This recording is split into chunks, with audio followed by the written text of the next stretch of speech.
Best coaches in the game, we really ain't playing. We regroup up in the Slack chat where the coaches debrief. We be piecing these puzzles, occupy the chunk of the pie. Ain't no lie when we hit the block, helmets, casket is top. You be seeing helmet after helmet, helmet after helmet. First place, second place, fifth place, eighth place, 12th place, 15, 16, 20. So many helmets, you got blurred vision, we got too many. Tick. Oh man, shit. They got us fucked up. Army, regroup. We pledge always to have that edge. We don't fire warning shots. Competition just drop. We locked and loaded before lock. Whatever the time, yeah. Do you even correlate? Being the best requires a willingness to outwork your competition. There's always someone smarter, faster, sharper, more naturally gifted to come around.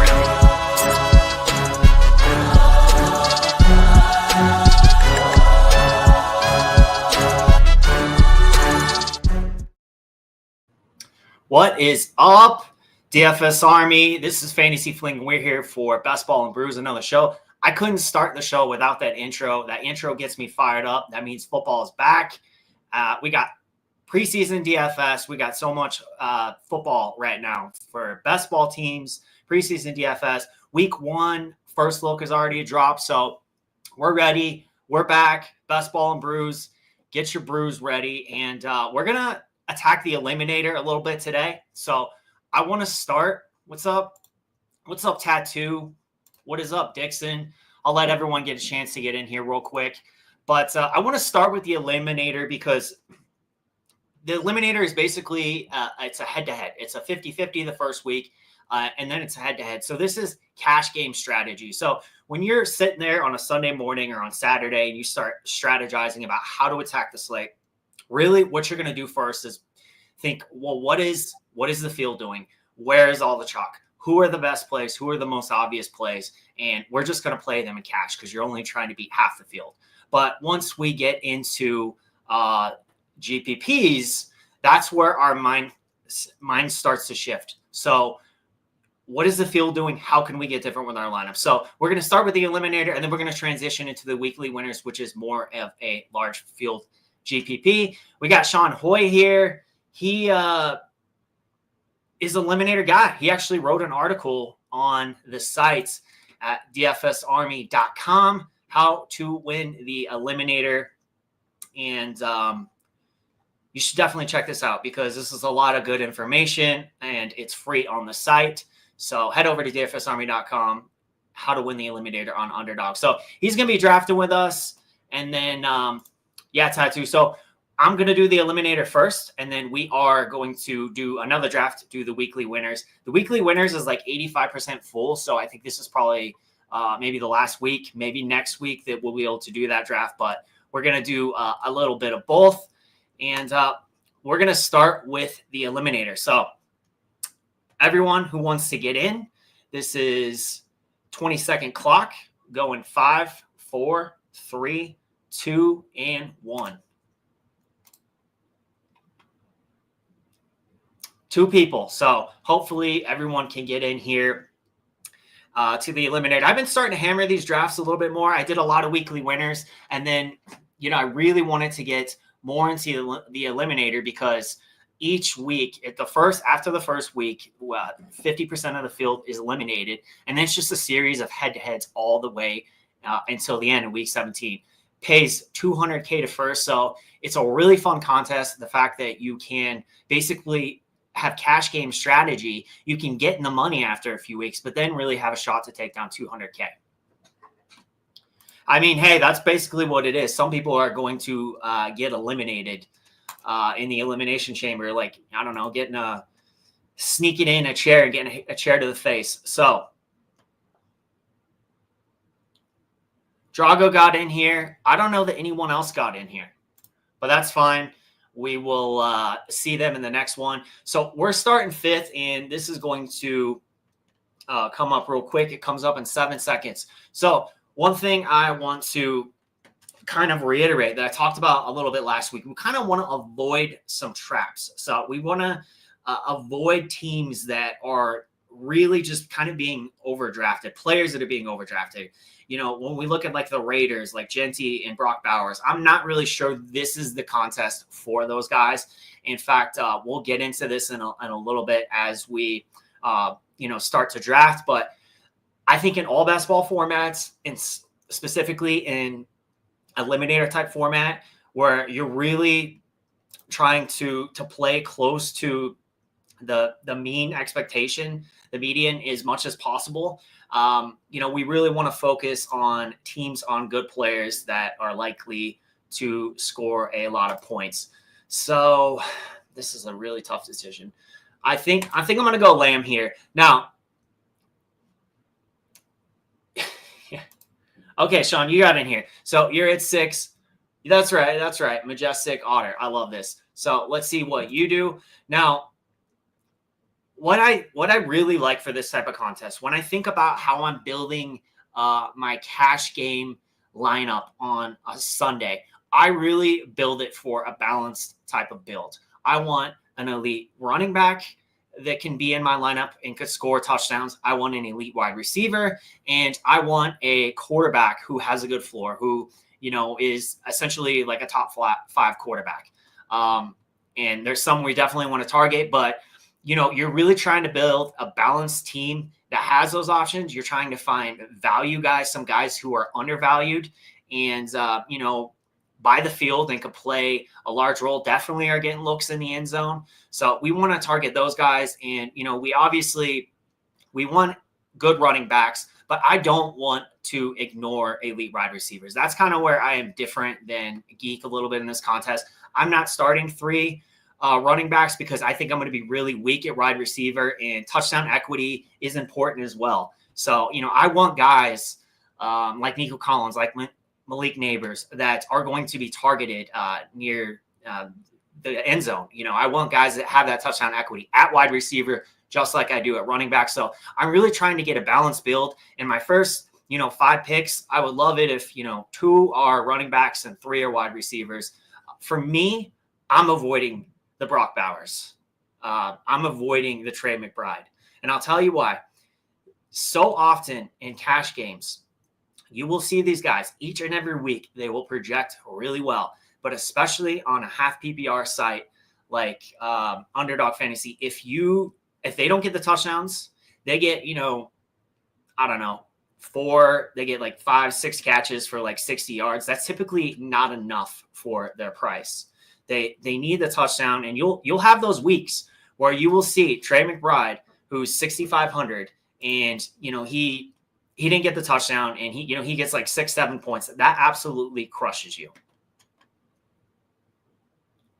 All right, so he took Chase Brown here. I'm gonna take Ladd McConkey. Like I said, I want a guy that is going to be getting a lot of volume. So we really, in cash games, we want to chase volume at a very high level. It's super important for cash games. Like when we're talking about large field GPPs, you may get that guy that's like 4K, 5K, that's not going to get a ton of targets, but he's the deep threat, right?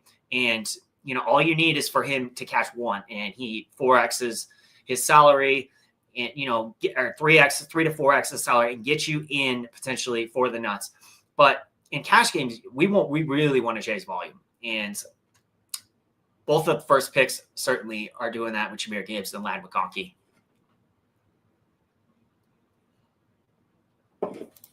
Yes, I am too. I think the tight ends are too good to pay that price for Bowers and McBride. That's just the way I'm playing it. I think this is a really good tight end class.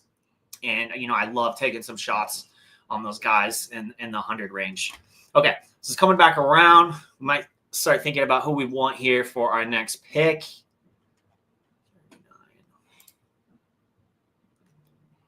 Okay, so Lamar went, Brees Hall went, Josh Jacobs went. See, here is where, I'm probably just going to take Kyron Williams. He's experienced. He gets goal line carries. He just got an extension today. So, he's a guy they're going to lean on when they get down near the goal line. And, he almost always gets a touchdown. So as long as Stafford's healthy, and that is becoming more of a question, I expect the Rams to, be business as usual and score a lot of points, and he's going to get those goal line carries.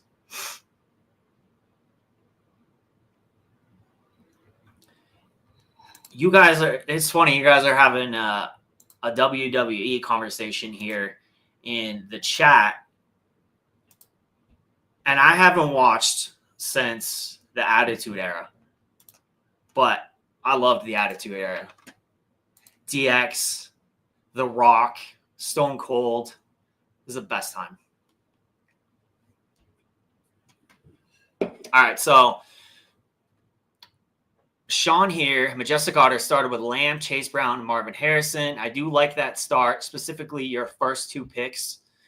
You know, we talk about, like I was saying, elite wide receiver, CeeDee Lamb. If Dak's healthy, he's got a solid floor. And that's really what we're wanting in this type of build. We just want floor. You want some ceiling guys too.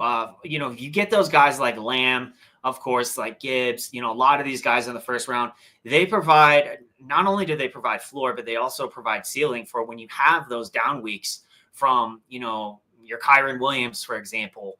They, you know, can really carry your team. Like I've had cash weeks where, you know, a couple of my guys didn't do very well. They got 10 points, but you know, Christian McCaffrey goes for 35, 40 points, and you do pretty well in cash that week. It's pretty easy to hit the cash line.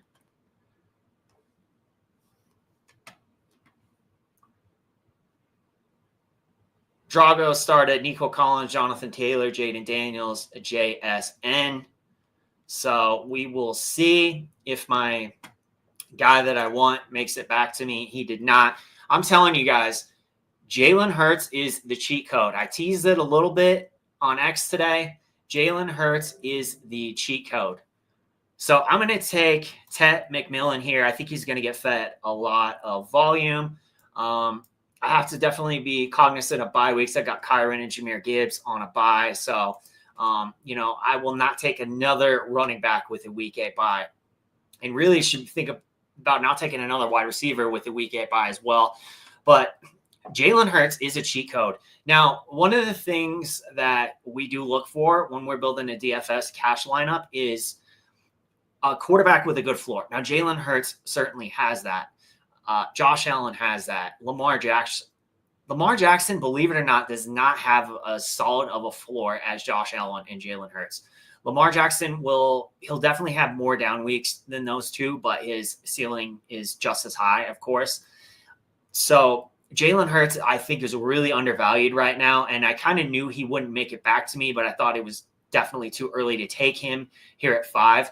But he's really a cheat code because of his rushing ability on a site like Underdog, half PPR.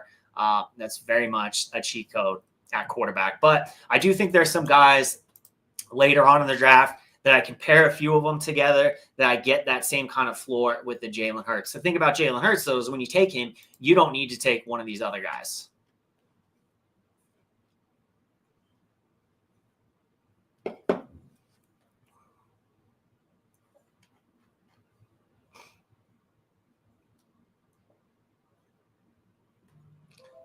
All right, I am back on the clock. Tough decisions here, guys. Real tough decisions. I think I'm going to take DK Metcalf here. He's the wide receiver 1 in Pittsburgh. He's got a good quarterback in Rodgers, who is, you know, Rodgers isn't the same guy he used to be, but he's definitely good enough to still feed a wide receiver 1 like DK Metcalf. We saw it last year with Devontae Adams. And to be honest, Rodgers looked better down the stretch. He did have some bigger games down the stretch. I think with Pittsburgh, I think he's certainly going to be able to give DK Metcalf enough. But what I'm seeing so far with my wide receivers is I got guys that are going to get a lot of volume. And that's certainly what I want to chase. Yep. Yeah, hopefully that, you know, that's kind of been talked about on a lot of the content that I've been consuming is, you know, they're expected to pass a lot more this year because, you know, they're not really expected to blow teams out like they were last year and just have Saquon running wild. So Hurts is expected to throw the ball a lot more. And, you know, that definitely can produce more fantasy goodness for Jalen Hurts.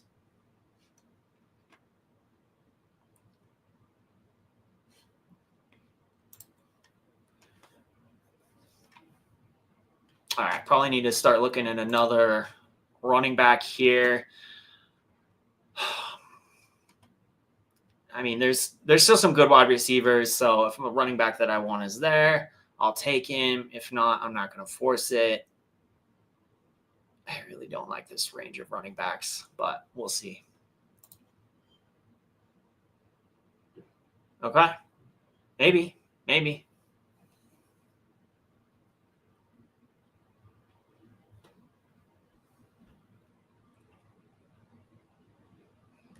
Perfect. Caleb Johnson made it back to me, so I'm going to go ahead and grab him right there. Like this start so far, I got 3 running backs, 1 elite one.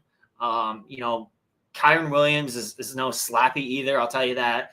And Caleb Johnson, who I think is going to be the guy this year. I think he's going to play that Najee Harris role, and from all accounts, he's going to be better than Najee Harris. So, like in this draft so far, like I said, pretty balanced build.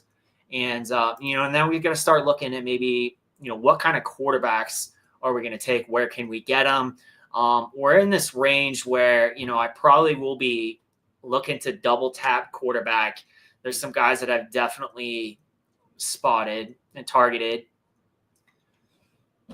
I wouldn't be opposed to taking another wide receiver here. Sam Laporta is not a bad pick either. I've typically been waiting at tight end and just taking, a few guys that I really like, but we'll see how that goes.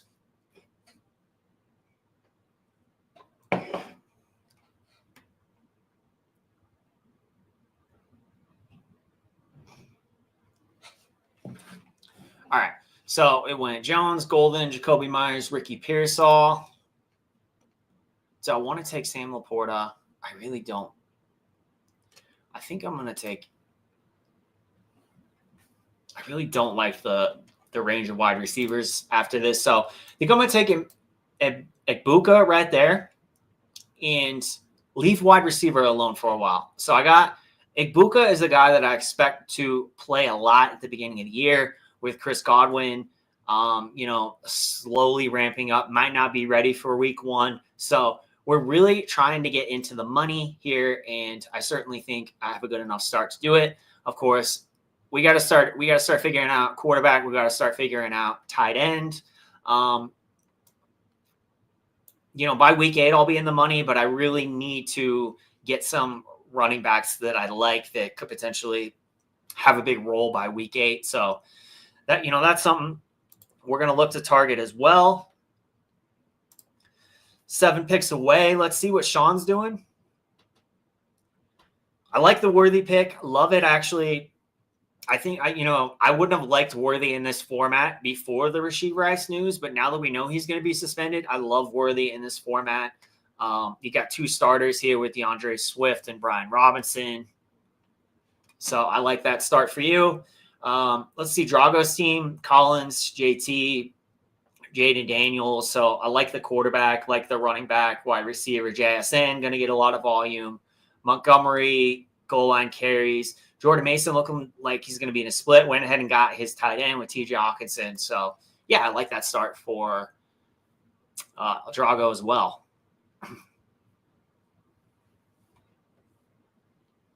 Yeah, I've been off of Rice all offseason. I've hardly drafted him. It just doesn't make sense to me. That has been one of my fades. So, okay. I think I'm going to take Dobbins here. That gives me a starter who can help fill in that week 8 bye with Kyron and Jahmyr Gibbs. I think the Broncos offense is going to produce good weeks for both Dobbins and Gibbs, or not Gibbs, gosh. RJ Harvey. I love RJ Harvey in regular best ball. I haven't taken him a ton in this format, but when we go to weekly winners next, I will certainly be interested in taking RJ Harvey. And I'm guessing we might get a little run on quarterback here. We'll see.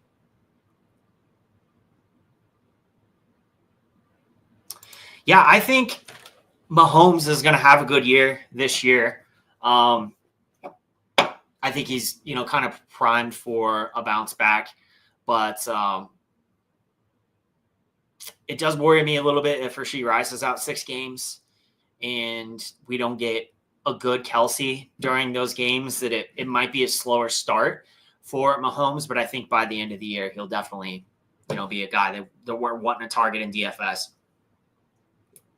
I thought about taking Bo Nix there, but I wanted to wait. I wanted to take J.K. Dobbins, so I'm good with that. You can have Bo Nix drafter number 1. There's some guys, that are still available for quarterback, but Nix is one of those guys that I think is going to take that next step this year, and he's going to be consistent. He already had a pretty decent floor as a rookie with not a lot. Now he's got Evan Ingram. Now he's got RJ Harvey. They drafted another wide receiver. So my boy made it back to me. Do I want to take – gosh, tough decisions. I'm going to take May here. I like Dak a lot in traditional best ball, but I like May's floor just a little bit better because he does have that running upside. So I've been taking a good amount of May in these contests. I've been taking Knicks. It's really like Jalen Hurts or Jaden Daniels for me. If you can get those guys, I like where they're going.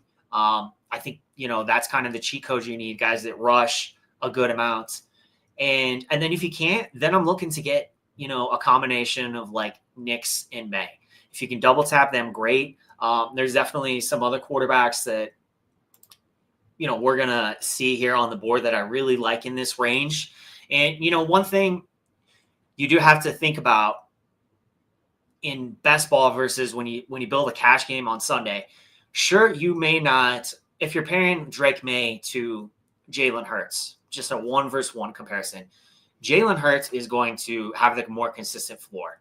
But if you are able to get 2 to 3 guys like a Bo Nix and a Drake May, for example, and you pair them with someone late like an Anthony Richardson, you're probably getting enough of that floor between those 3 guys that it equals or even exceeds a Jalen Hurts most weeks. So, if you don't get the elite quarterback, I definitely think getting these guys who have a decent floor rushing the ball, and if they take that next step as a passer, like we hope that May does, with the addition of Stephon Diggs and Kyle Williams, and in the McDaniels offense, that maybe you get enough floor and ceiling from a guy like May. And if you pair a couple of those guys together, you could probably do pretty well in the eliminator. But, that said, I don't really think you need to stack in this format. And I know Geek has talked about that, but I'm also not against it. Like when we build cash lineups on Sundays, if the cash lineup comes together that you have a QB and his pass catcher, so be it. It's certainly happened before. But we're not trying to force it. Like it's just got to like really fall in line. Okay. So Herbert is the other guy that I really like this year. So I'm going to take him here with Drake May. I think Herbert has the weapons, is going to have the weapons this year that he's going to take another step from what we saw last year. He's got Ladd McConkey returning, Trey Harris, they drafted him, Keandre Lambert-Smith, like he's looked good. Quentin Johnson played better than last year. I just think he's going to have more weapons than he had last year, much like Bo Nix, and he's going to have a good year. In some weeks, Justin Herbert is cash viable. So I think I like pairing these two, and then we'll see who we can get late. Yeah, I don't agree with that. I think it's going to be Diggs. I think, Kyle Williams is going to come on. Camp reports were good for him so far. And then I think Demario Douglas is going to be the slot guy. I think Booty will have his spike weeks, but I don't know. I'll have to dig more into that. I haven't seen that. I've been checking the coach speak index, and I haven't seen Booty as, the guy you have to have, but who knows? Who knows? I know he had some good weeks last year. All right, so we're 3 picks away. 2 picks away It might be time to start thinking about a tight end here. We'll see what falls. Do I want to take Njoku? Or do I? Yeah, I should probably. Yeah, the value for Njoku is good. I'm just going to take Njoku right there. Njoku's a guy that is always underrated. Like last year when he was healthy, he had some really good weeks last year. Like when he was on the field, he was top 10 tight end for sure. And this is a guy that you're getting at, I just got at pick 125, 9 spots past ADP. So I like Njoku. And, obviously since I waited on tight end, he's not going to be the only guy that I'm going after. So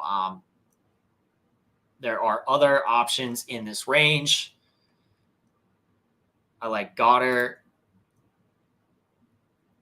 Ferguson. Yeah, Ferguson ain't going to be there when I come back around. But Ertz. Jaceki, high-powered offense. Arroyo is more of a gamble in this type of format. I'm probably going to pass on him. His ADP is just shooting up.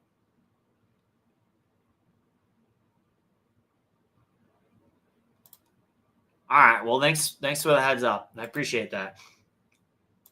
Yeah, when you get guys past ADP, like I just love that type of value. You just, especially when you can just be done at quarterback when that like falls in your lap. Yeah, so hopefully we get Flacco. Like it's just better for the offense. If we can get a healthy Flacco, I love it.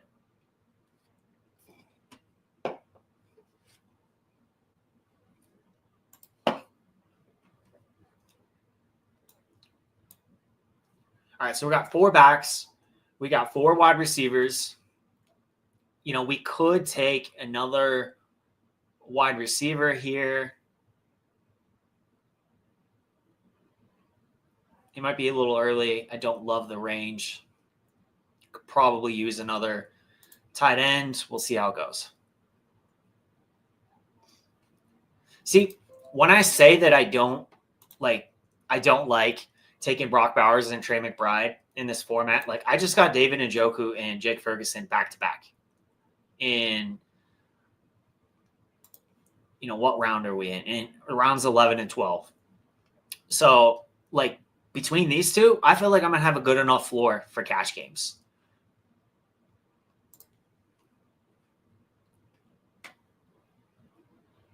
I won't take Dalton Kincaid now. Now it's interesting because I have been real high on Shakir in this format, just because he's got a good floor. He doesn't have a high ceiling, but he's got a good floor, and I felt like he'd been undervalued. And then, of course, he had the high ankle sprain, which is just so tilting because I had way too much of him. Now I'm not going to draft any of him the rest of the season. And maybe I should. Maybe I should just double down once this ADP starts to really fall. But Dalton Kincaid is a guy that I think could help fill in while Shakir is gone. So Dalton Kincaid, I think, is kind of being undervalued right now. But, we'll see how this ends up shaking out. So, yeah, Demario Douglas. I've just heard a lot of good things from him. He's got a late bye week. The slot role in the McDaniels offense, I will just say this until, I'm blue in the face. Douglas is undervalued. At this point, he's climbed up a little bit, 1 or 2 rounds in ADP, but when we think about the slot role in the McDaniels offense, it's been golden in the past. And if we're getting a guy that, is going at 156, yeah, like I'll certainly take that with Demario Douglas in this type of format where, I know he's going to be getting targets. Locked in with Bo. Love it. Love it. Dude, I swear to God, every time Sean Payton talks about Bo Nix this offseason, I'm like, I need to hit the lights, light some candles. Like, it's just got me feeling a certain type of way.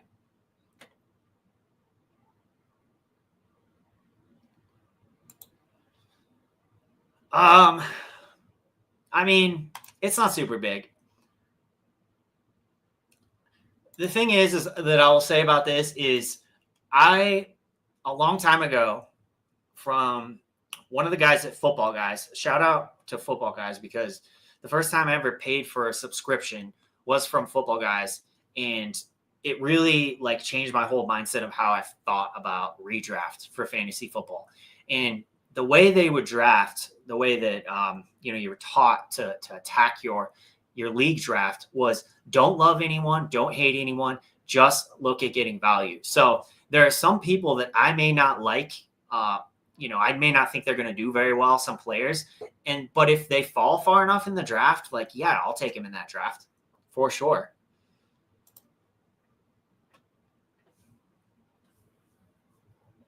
Okay. Anthony Richardson is going way early now. Like way early. All right, I'm going to take Geno here just because I want to get a third quarterback, and I thought I would be able to get Anthony Richardson on the way back, but clearly that did not happen as he went 2 picks before me. So, yeah, absolutely. And also, it very much depends on the format you're playing with, and that's where like it's important to know which format you're playing in. I'll take Joe Mixon in traditional best ball drafts because you're not trying to win week 1 in traditional best ball. Like, you're trying to win week 17. So if Joe Mixon falls far enough and, he doesn't play for the first few games, but then he comes back and he's the Joe Mixon we saw from last year, then you have a great shot. You have a great shot if he stays healthy the whole year. And, he might be the guy that you need at week 15, 16, 17 at that ADP that you got him at. Okay, so we're done at quarterback. We definitely need to get another running back, another couple wide receivers, and another tight end. So we'll just kind of see how this board falls to us. Yes, sir. Okay, 3 picks away.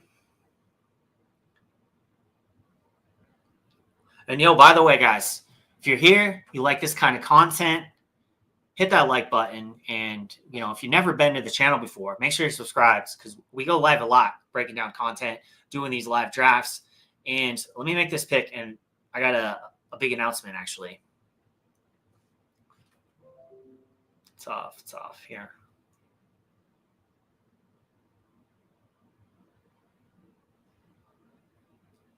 All right, I'm just going to take Wandell.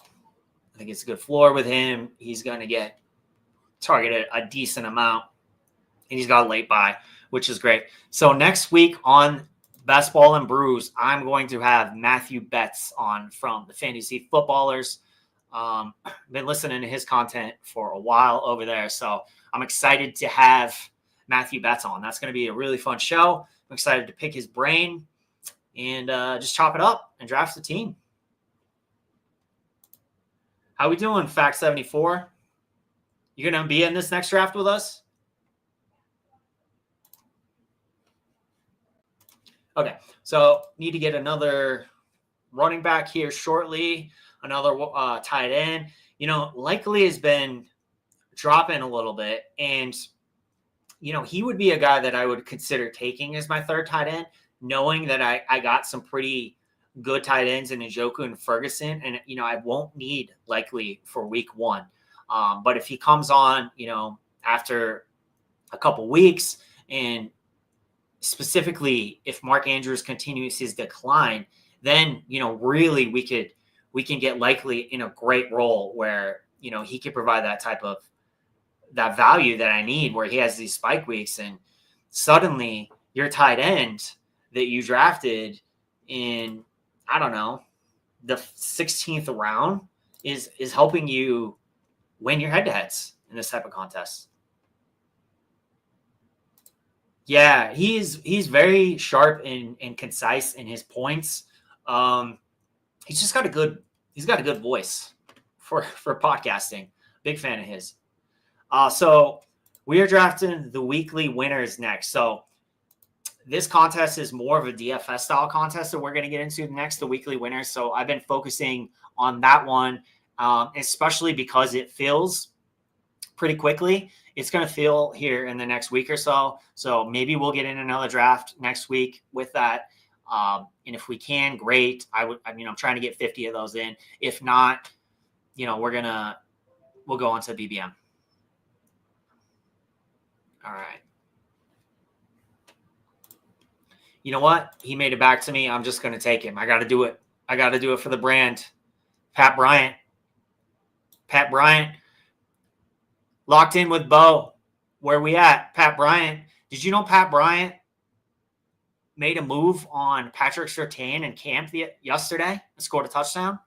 This dude, I'm telling you guys, you're going to need this guy this year.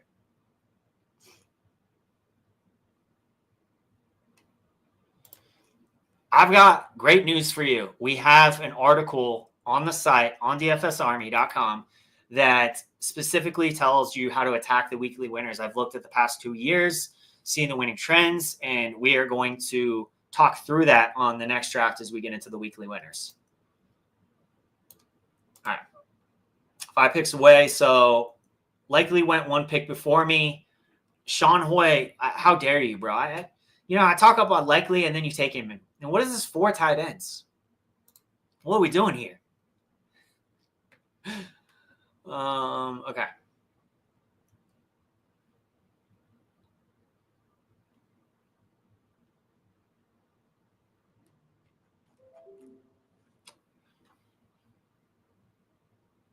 Tough decisions. I probably would have taken Mason Taylor there a week ago, but I'm not enjoying what I'm hearing out of Jets camp right now. It's bad vibes with him. With the offense, like Fields is not looking good. I just don't know that Fields can support multiple pass catchers. Mason Taylor has got an injury now. He's expected to miss some time. So, yeah, I don't love it. So we got 1 more pick. I think we'll take another tight end. We got a 3, 5, 7, 3 build brewing here. Balanced build, which is what I think we need for this format. We got guys, most of these guys here I expect to get a lot of volume. As far as running back and wide receiver, starter, elite player, starter, and Roshan vultured quite a bit of tutties last year from DeAndre Swift. If Swift gets hurt or, he doesn't look good, and God, it's not like we haven't seen that before. I could see Roshan Johnson getting a bigger role for sure.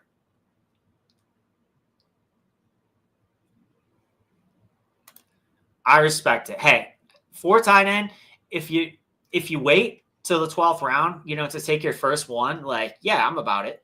If you hammered all the other spots first, like you only did 2 quarterbacks and then 4 tight end, like the way you drafted, I think that makes sense for sure. And I know Ray loves his 4s, 4 quarterbacks, 4 tight ends. He won the puppy drafting 4 quarterbacks. So he's about the 4s. All right. Who is here? Oh, man. I don't like this. I don't like these options. When did Jatavian Sanders go? Yeah, he went before my last pick. Okay. I might just have to take Mason Taylor. I don't know. 9 seconds here. Yeah, I'm just going to take Mason Taylor. Hope that he gets it right. He's my third tight end. And honestly, I got 2 pretty solid tight ends there who are undervalued. So I think that'll be good. Go through my team real quick here. Like I said, I think Drake May is going to take that set, provides a good rushing floor. And then, I like Justin Herbert this year. I think he's going to have a better passing year, be much more efficient with the added weapons that he has. Geno Smith, this is kind of just a fill-in guy. Didn't want to wait any longer, and he did slip a bit past ADP. So I think he'll have some spike weeks. He's got Bowers. He's got Janty. He's definitely like a slightly above average quarterback. So I think, he'll have his good weeks. I started with kind of a hero RB with Gibbs, and then I was able to get Kyron in the third round. I like my backs. We went over this. McConkey, Tet, DK. These are guys that I expect to get a lot of volume. These three right here. So I expect them to be the focal point of their offenses. Ibuka, he's going to have that nice start for me. And, it's just bet on talent. Don't worry about the too many mouths to feed. Chris Godwin's probably not going to be ready for week 1. Mike Evans has definitely had his share of hamstring injuries where he's missed games. And I think Ibuka is going to be pretty consistent this year.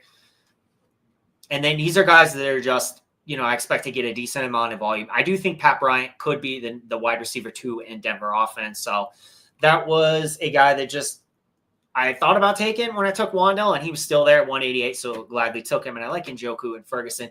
Let's look at Majestic Otters draft. So, like I said, I like the start. Lamb, Chase Brown, Harrison, Worthy, Swift, Judy, and Robinson. So, overall, I like it. I think it's pretty good. I think it's pretty balanced. Like I said, with the Rashee Rice news, this makes Worthy eliminator viable, as I would have worried about him more. I think he is in play in this type of contest. I expect him to get a lot of volume early. Again, Swift, I'm not super high on Swift and Robinson, but they are starters, so they are going to get the volume, and that's what we want to chase. I do like the quarterbacks. I probably would have taken another quarterback late, but that's just me. I like the Samson one with Judkins out.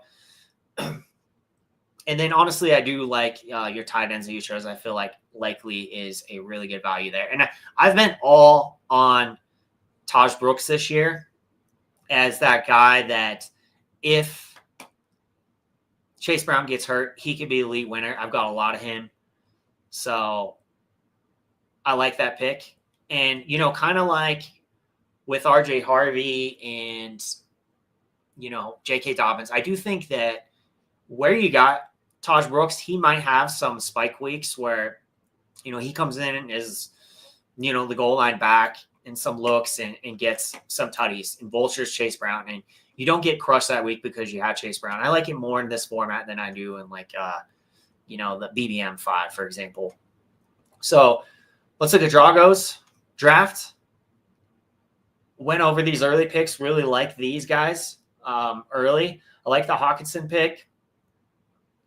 Reed, Love, Kraft. The only thing I don't like is I don't think you need to force all these stacks for this format because you got Jordan Love stacked up. You've got Sam Darnold double stacked with JSN and Arroyo. So, but overall, I do like the players that you took. I liked Jerome Ford there. I think he's in line to start with Judkins out, and I've been taking a lot of him myself. Overall, I like the players. I just, don't love the stacking in this format as much. But that said, let's focus on a format where we do want to stack. And like I said, 168,000 entries already out of 186. So I think this is going to fill pretty quick. All right. 5, 4 weekly winners. 5, 4, 3, 2, 1. Let's roll. 3 people.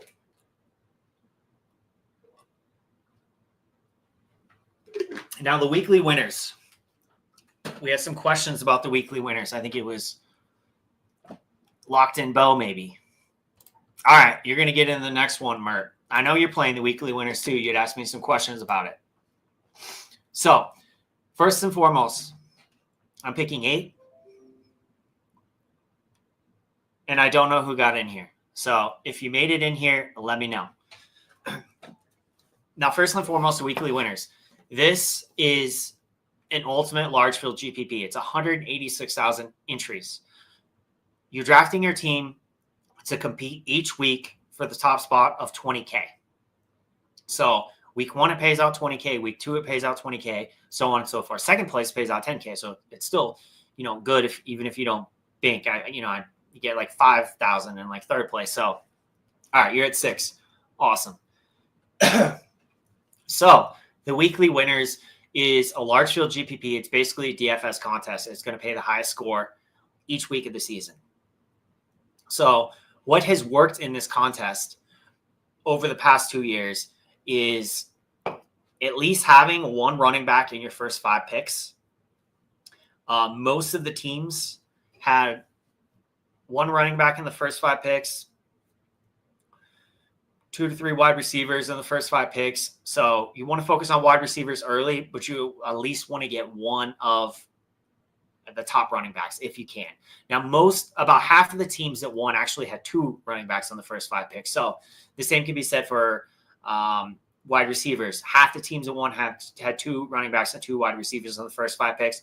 So you're kind of thinking 2-2, and then that other spot is a quarterback or a tight end. So it's very similar to just regular best ball in the fact that if you take an elite quarterback, you really take 2. If you take an elite tight end, you really take 2. And none of the winners took an elite quarterback and an elite tight end. So you just kind of got to think about it that way. I am definitely getting a running back in my first 3 rounds. But I don't always have a running back with my first pick. But in this case, I will, just based on Christian McCaffrey being there at 8. And then I'm pretty much going to hammer wide receiver. And so that's kind of just the first 5 rounds, how you need to think about it. Now, correlation was king in this contest. So all the teams that won had some sort of correlation. Team stacks are very important. So even though you may want to get, number 1 here, right? If you can get Higgins and Chase, that's great.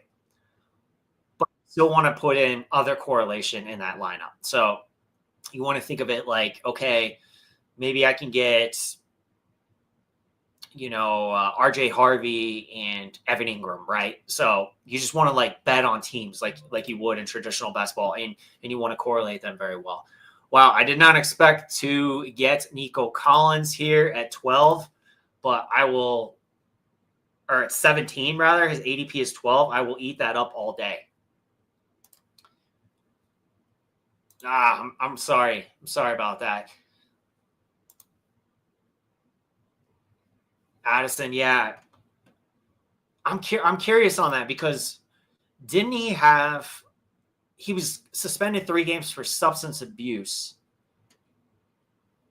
Wasn't there something else with him though? Is this a separate suspension or was this the whole suspension?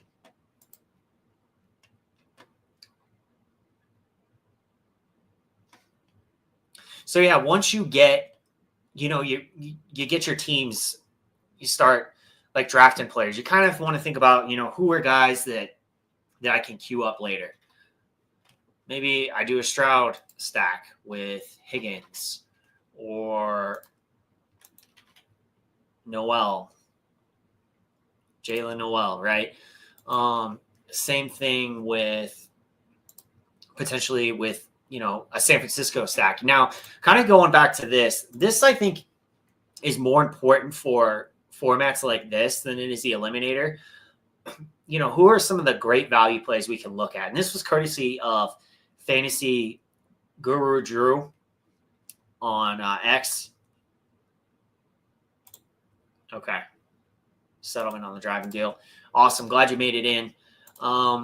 Yeah, we can take a look at this real quick, but a lot of the value plays are Kansas City. They are the Green Bay Packers. They are the Broncos. They are the Bills. This is based on cost, essentially, and, points per game that they're projected to score. So you see the Bills are number 1, the Broncos are 12. So it's where can you get their stacking options and, how many points does that team projected to score? So maybe we want to target, a 49ers build here.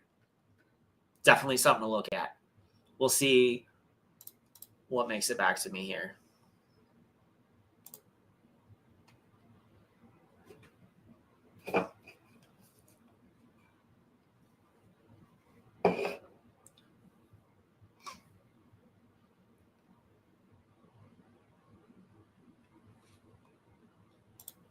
All right.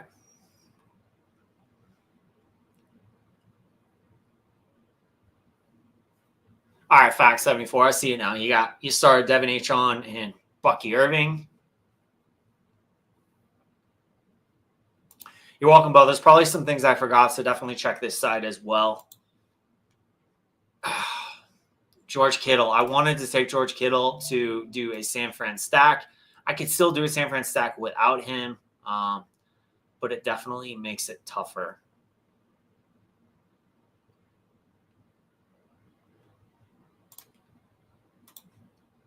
All right, let's get a little weird with it here.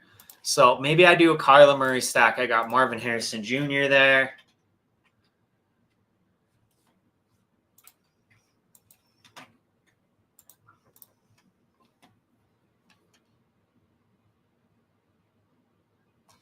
And so, yeah, another way to look at this too is you also want to look at fantasy traps. Now, obviously, this is, something you can maybe take with a grain of salt because it's not the end all be all. But when you look at a team like the Raiders, for example, they are projected to score the 6th fewest points. Yet they have Janty and McBride going in the first 2 rounds. So they're a little overvalued. Same with the Jets. We got camp reports today in the past couple days that it's not been good offensively for the Jets. But yet they're kind of being drafted pretty high. Garrett Wilson is going pretty high in drafts. Same with the Dolphins. Now, I think the Dolphins are a team that can bounce back and actually like the Falcons. But when you just look at it from a Vegas standpoint, and Vegas is obviously very right a lot of the times on a lot of these, you kind of want to target teams that are projected to score a lot of points and kind of avoid teams that are not projected to score a lot of points unless the price is right. But when the price is high, then that makes that more complicated. So I'll take Kenneth Walker here. I really like Kenneth Walker this year if he stays healthy. I expect them to run the heck out of the football. We got the Kubiak Shanahan running scheme. So if Kenneth Walker is healthy, it's going to be a good year. Now, I'm more worried about taking him in the eliminator because of that health. But in weekly winners, I'm just trying to win 1 week. So he's going to be on the field. If he misses a few games here and there, so be it. He's certainly going to be on the field a lot. So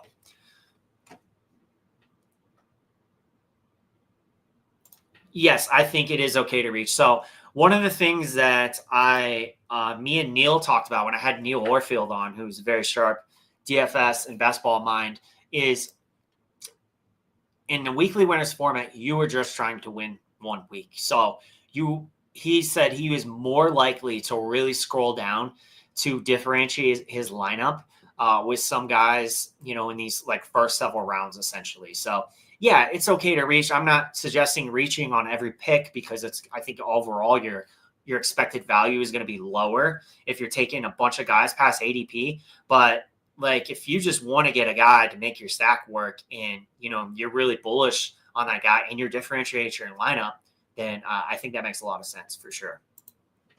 All right. So let's see how the board is shaping up here. I started, like I said, essentially half of the teams had 2 running backs and 2 wide receivers in their first 5 picks.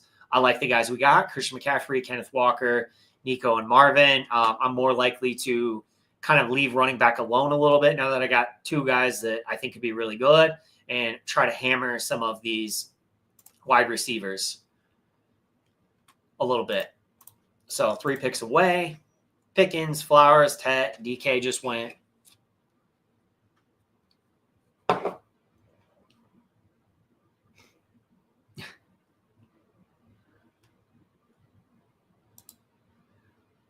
Yes, no doubt about it.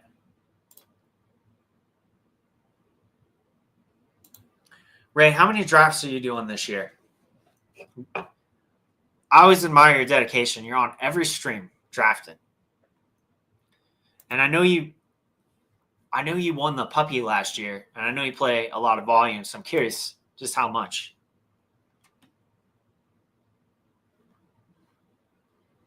Okay, so I'm on the clock now.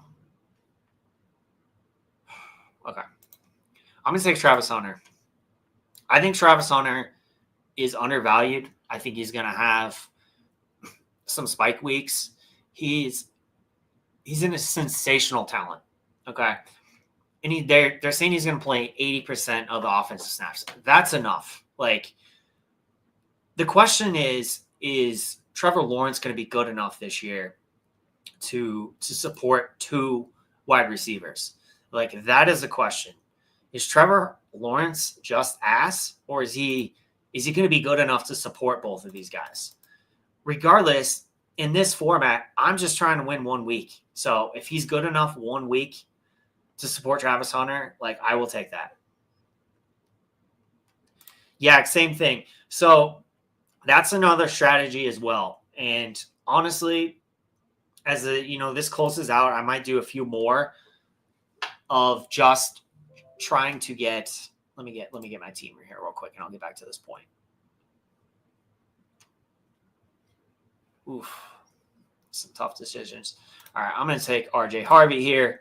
I got to do it for the brand. Telling you guys, got to do it for the brand. Got to get my Broncos. So the point that I was about to make was it doesn't really matter. But also there's strategy in thinking about it. Like, maybe you want to have a team where it has, like, a bunch of week 8 buys, and you're like, fine, I'm not winning anything week 18, but my team is going to be really strong the rest of, the weeks, right? The other 16 weeks of this contest where I have a chance to take down a large field GPP, like the weekly winners.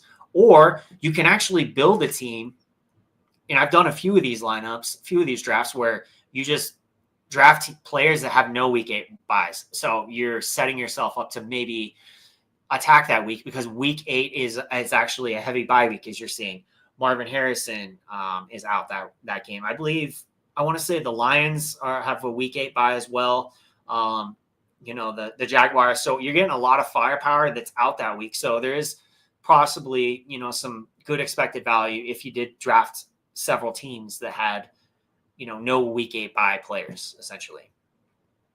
All right, so we're 5 picks away.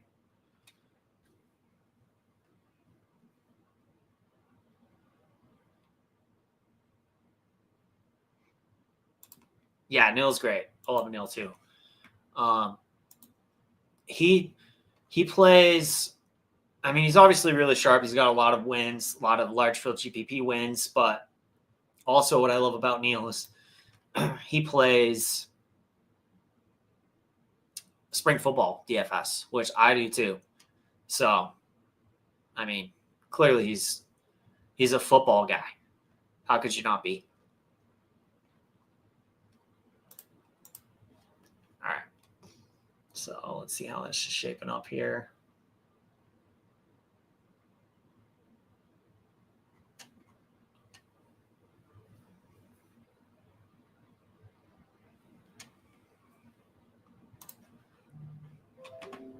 Jennings and Golden just went.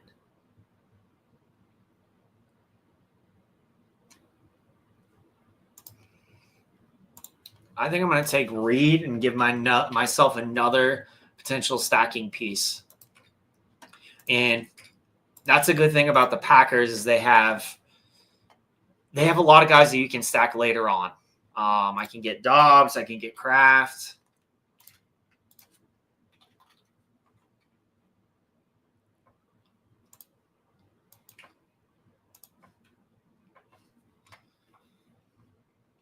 All right, let's see. I want to go down here. Yeah, the Green Bay Packers are expected to score a good amount of points this year too. And, with the exception of Josh Jacobs, like all these guys are going late.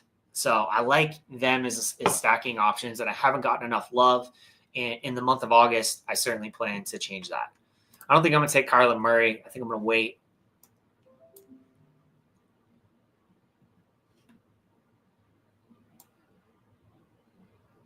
I like Jordan Mason. I'm going to take Mason here.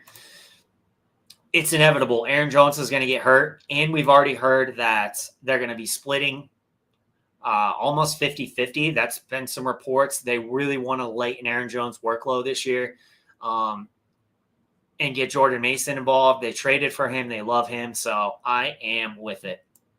Now, as I'm thinking about my primary stacks, I kind of got to start planning some secondary stacks. So who else do I want? You think maybe I could do Trey Benson with guessing he hasn't been picked. Okay. Yeah, I can maybe stack Trey Benson with MHJ. I got Harvey. I know some guys I can get late to pair with Harvey. I got some cheat code guys to pair with Harvey. Who else? Kenneth Walker. Maybe in this draft, I look to draft Arroyo with him. Get a little secondary correlation in there. Okay. And we are I'll be picking again at 104. I swear to God, Evan Ingram goes on at this turn like every single time.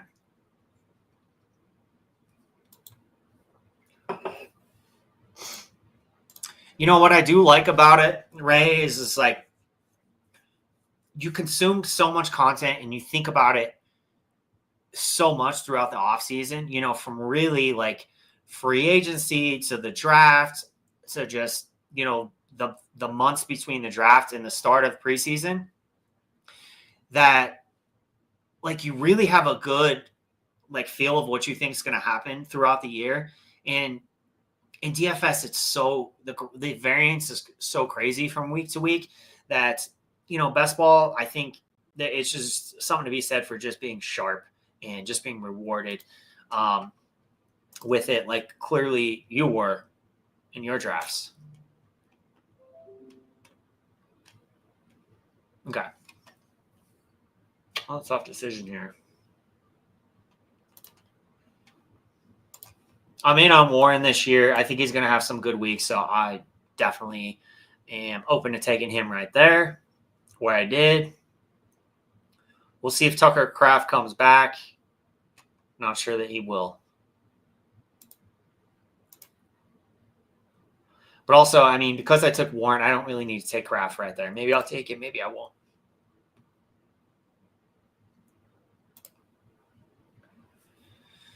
All right, man. We will be doing more of these. So check back next week. Like I said, I got Matthew Betts coming on, so it should be a fun one. We'll be doing these all the way until the Tuesday before, week 1 of the NFL season, which is the Thursday night game. So we'll keep it going.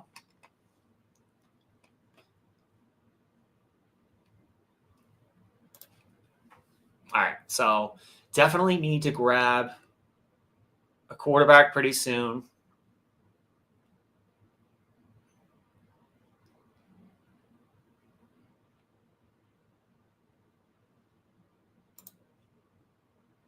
Jaden Higgins just went.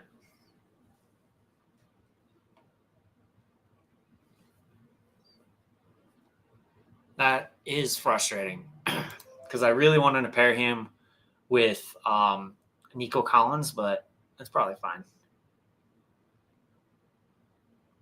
Okay. I think what I'll just do right there is I will take Tucker Kraft. Now I've got a good double lined up with Jaden Reed and Tucker Kraft since he made it back. And, I could take Dobbs, but I don't need him necessarily. I can just draft Jordan Love. That's awesome. I won the Super Bowl a couple years ago. And that's a fun slate to win for sure. Single games are fun. Single games are definitely the easiest slates to win because you have the least amount to get right. It's interesting. I don't really like them that much though, as I do like a main slate or like a 3-game slate. But if you're using dfsarmy's optimizer, it's kind of a no-brainer because Ray will tell you, anyone will tell you, like you kind of just put your lean in on the slate, how you expect the slate to work out. You tweak a few things in the optimizer, you hit optimize, and boom. You play 150, and then you get the nuts. So it's probably the best contest that dfsarmy does. I don't know, maybe NASCAR. I know, and certainly they've been killing it in MLB this year. But single slate NFL is definitely our specialty. And by the way, guys, right now you can get a full year of DFS Army, $50 off. So it's normally $299. It's $250 for a full year of NFL DFS Army. That includes the NFL Optimizer. That includes the cheat sheets, the Discord community, best ball rankings, all that for $249 with code NFL25. I will put that in the video description. You can win big like Ray here, Ray Zaney. All right, so I'm not getting Herbert this draft. That's perfectly fine. Wasn't a plan for me there. We'll see if Jordan Love is here. Jordan Love is here, so I will go ahead and stack him up.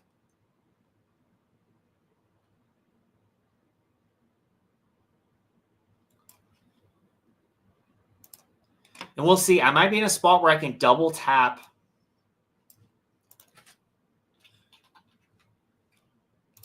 quarterback.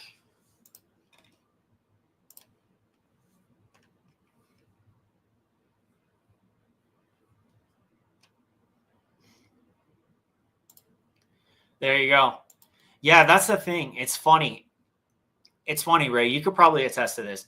The people who just play redraft and they just kind of like, they've like been hibernating in their basement for, you know, the whole summer, and then they come back in August. You could tell because you've been in this so deep since, you know, free agency and the NFL draft. Like you were drafting probably before the NFL draft. You could tell they're just behind. Like when you're grinding these best ball drafts, like you're so ready for week one. And what I love about the weekly winners is you have a sweat every week. So I'm putting in, you know, 50 of these lineups. I got 50 DFS lineups every single week before I even touch my DraftKings lineups. All right, let's do it. Back to back. Went ahead and took Trevor Lawrence and Jordan Love. So now that I got Trevor Lawrence, I can look at maybe getting Strange or another pass catcher down the road. I missed out on Benson, so I will not be able to do that stack, but that's perfectly okay. So I got to start looking at some other correlations that I'm going to get. I definitely have a couple guys late I can grab. Minnesota, Kenneth Walker. I guess I got that Arroyo potential.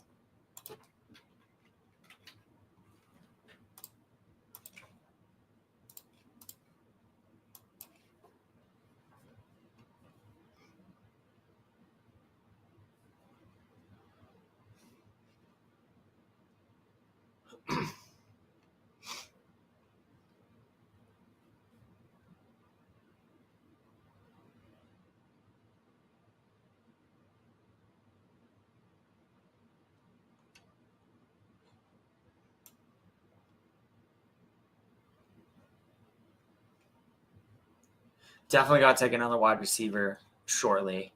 Only 4 at this point in the draft is not enough.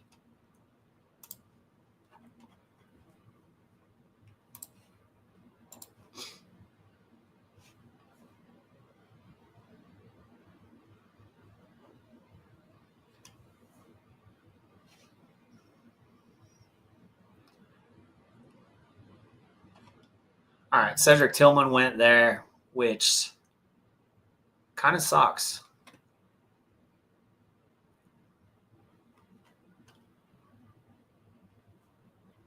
But I'm good with it. I'm going to take Cameron Ward here. I am okay unstacking him. That was another thing.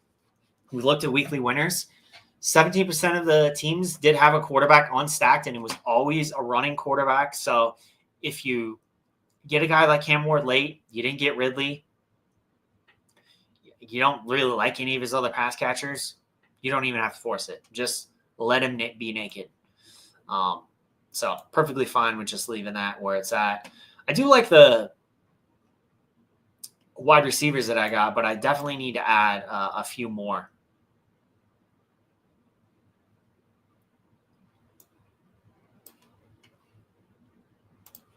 We'll see what makes it back to me. All right, so after this next pick, I'll take a look at some of your teams here, see how you guys are doing. I know we got Fact 74 and Fumghoul 69. Okay, Dylan Sampson did not make it back. That's fine. I'll go ahead and take Romeo Dobbs.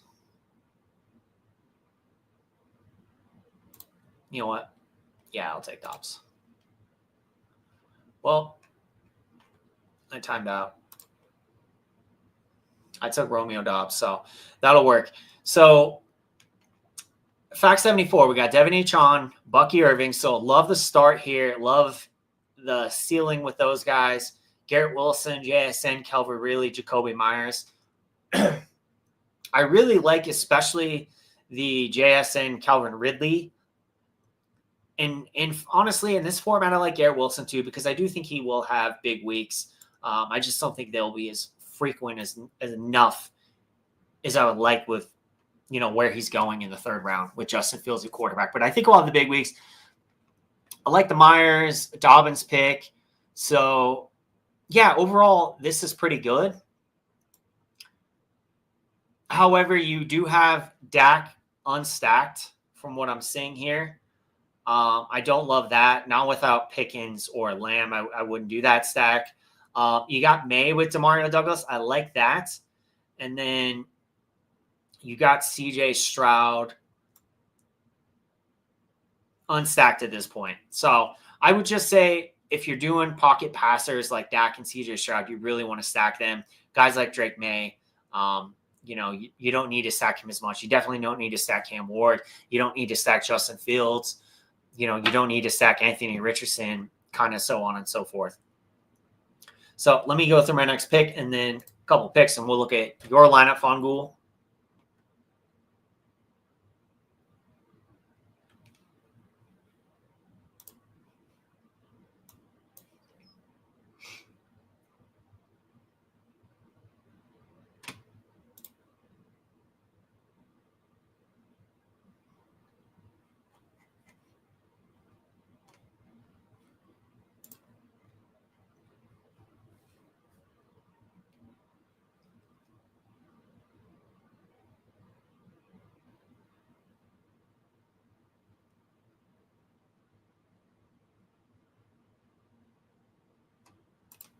Yeah, I mean, I don't hate it, and I just wouldn't have a lot of exposure to it.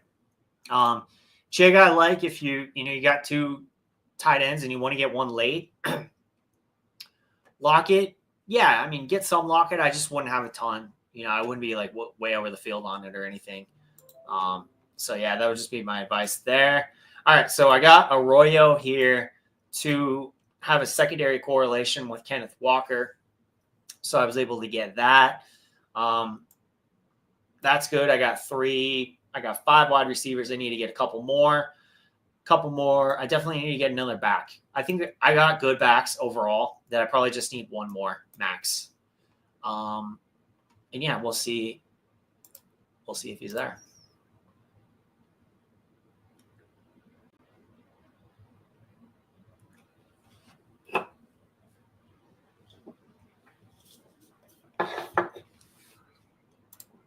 It's funny because I have been taking some Lockett. As I took some Lockett in some early drafts, and then I just kind of backed off of it. But what I've said before is like we often write off these guys.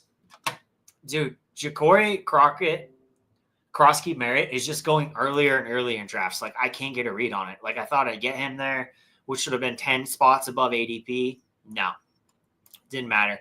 I'll go ahead and take Diami Brown there to secure my Trevor Lawrence double with Travis Hunter and Diami Brown. Diami Brown is going to be the deep threat. So he's the perfect type of guy that I'd want in a Trevor Lawrence double. If it's not Brian Thomas Jr., like that's the type of game environment where I see Brian Thomas Jr., not being the guy you need in a Trevor Lawrence double. Like Travis Hunter has a good game. He catches a couple tutties. Diami Brown catches one or two deep. And, Brian Thomas Jr. fails that week. So he is the deep threat. And I was fortunate to get him in that stack. But yeah, we're almost done here. We got a couple more rounds. Let's take a look at what Fangul did. Malik Neighbors, Drake London. So I love this start. Elite wide receiver, George Kittle. You sniped me on Kittle. I wanted to do a Purdy, Christian McCaffrey, Kittle, and maybe like a Pearsall stack, and you sniped me. I can't believe you. Kamara, Chuba Hubbard, and Caleb Johnson. I do like that you didn't go running back in your first three, so you triple tapped it in the next three. So I like that. And I see you wanted the 49er stack. So you got Jennings, Kittle, and Purdy. You're obviously not as worried about the Jennings calf in this type of format. So that was good. You got Garendo late. You also got Herbert with Trey Harris. So yeah, I like what you did so far in this draft. Yeah, you got to reach sometimes. This is how it goes. Okay. How many? We got two picks left. Okay. It's time to get your guys.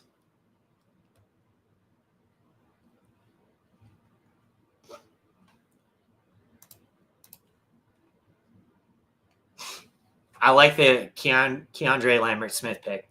I haven't been able to get him either. You know, we're really seeing ADP fluctuate in real time, and every time I think I'm going to be able to get him, he goes like a couple picks before me. Taj Brooks. Ray, where are we at? That's my boy this year. I think Taj Brooks is the guy that if Chase Brown goes down, I think he's going to win people all the bunnies. And we're going to finish this off with another wide receiver. Wrap this up.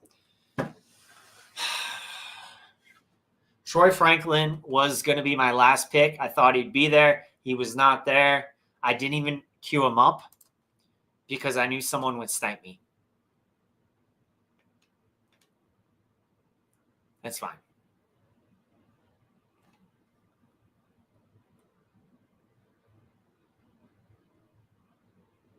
Two picks away.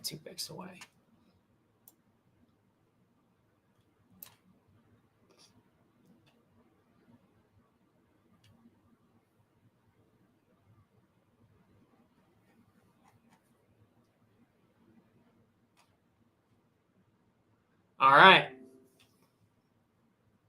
Tough decisions. You know what? I'm going to add to the correlation of Jordan Mason. We get maybe a Jalen Naylor boost in the first few weeks of the season with Jordan Addison. So he's a guy I hadn't clicked at all. So I like that one for me. Overall, like I said, correlation is king in this contest. So we got Jordan Love with Jaden Reed, Romeo Doubs, and Tucker Kraft. Trevor Lawrence is those are my top two quarterbacks that I, bet on in this draft with Travis Hunter and De'Ami Brown.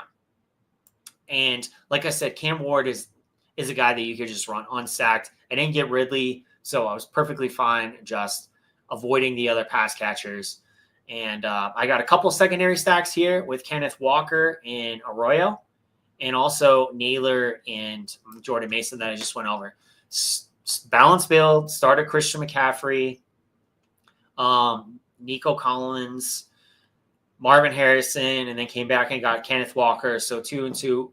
I like this team. I think this is a good team for this type of contest. So Dameon Pierce off a pup. We got to start getting some shares because if Chubb is washed and Mixon's foot keeps him out a while, like Dameon Pierce had a really good rookie season before Joe Mixon made him not a thing last year. So let's see how I finish this up. Fact 74. You got Benson, DeMario, Jalen Wright, Mason Taylor, Joan Noel, Tesla, and Chig. So yeah, I like the Noel pick there for sure. Tesla is like a potential home run player. if someone gets hurt, in that Detroit offense. That's the type of offense you want to target. Fungul, we had looked at, you had got Garendo, Thornton, Roshan, Theo, and then you finished with Keandre Lambert-Smith and Jameis Winston. Just kind of throw away last pick with Jameis. Maybe he starts some games this year. Maybe he doesn't. Yeah, I wouldn't be surprised either. I guess we'll see how he looks on the preseason games, right? If he looks slow and, just done, then that might be it for him.